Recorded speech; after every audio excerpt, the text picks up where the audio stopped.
Well, I'm here live at Camp Randall Stadium, dark and early here in Madison, but that sun's going to start shining here within this next hour or so. I will also say we've had a cooler stretch of mornings. Today's feeling a lot better. Right now, Madison at 60 degrees, 60 as well in La Crosse. Looks like we're at 59 right now in Janesville. The other thing I will mention, we're a little bit humid. It feels a little bit sticky out here at Camp Randall as those winds coming up from the south continue to pump in some of that humidity. Right now, we're looking at dew points in those upper 50s. So we're definitely going to be on that humid side throughout the day, but those winds are going to shift as we continue to get into this afternoon. So although we've got a humid first part of the day, things should feel a little bit more comfortable for the afternoon. We saw a quick round of rainfall overnight. That has, for the most part, diminished. We might see a couple of sprinkles throughout this morning and throughout this afternoon, but really for the most part, we're looking at some nice and dry conditions for your Thursday. That cold front that generated those showers, that's sweeping it through from the north. That's ushering in some cooler air, switching that wind direction to come in from the northeast.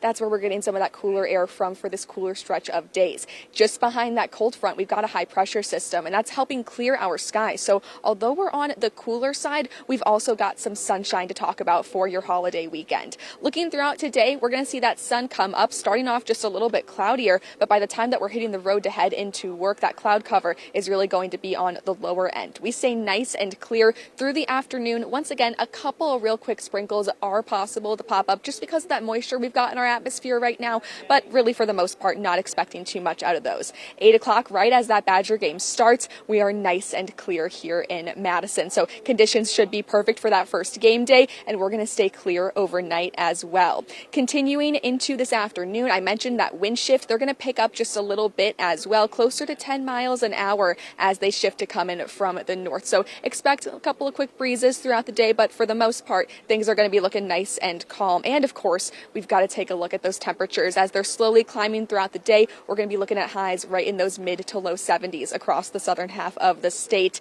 And then it's game time right around 8 o'clock. When we see that kickoff, we're going to be watching those temperatures fall around 65 degrees at that time, 60 for your halftime trip to the concession stand. And by the time that we get to jump around, we're going to be nice and cool, perfect to cool us off after some exercise in those bleachers, right around 58 at that time. Through the rest of the weekend, we're looking at some sunny skies, like I mentioned. Temperatures slowly falling, staying in those low to mid 70s for these next few days. By Labor Day, we've warmed up right around average. We're going to be in those mid 70s, and that's going to carry us into that first week of school here in Madison. Then come Wednesday, that's our next chance for some substantial rainfall. So that's where we're really looking at this drier stretch over these next few days. Then come next Wednesday, that rainfall is going to return.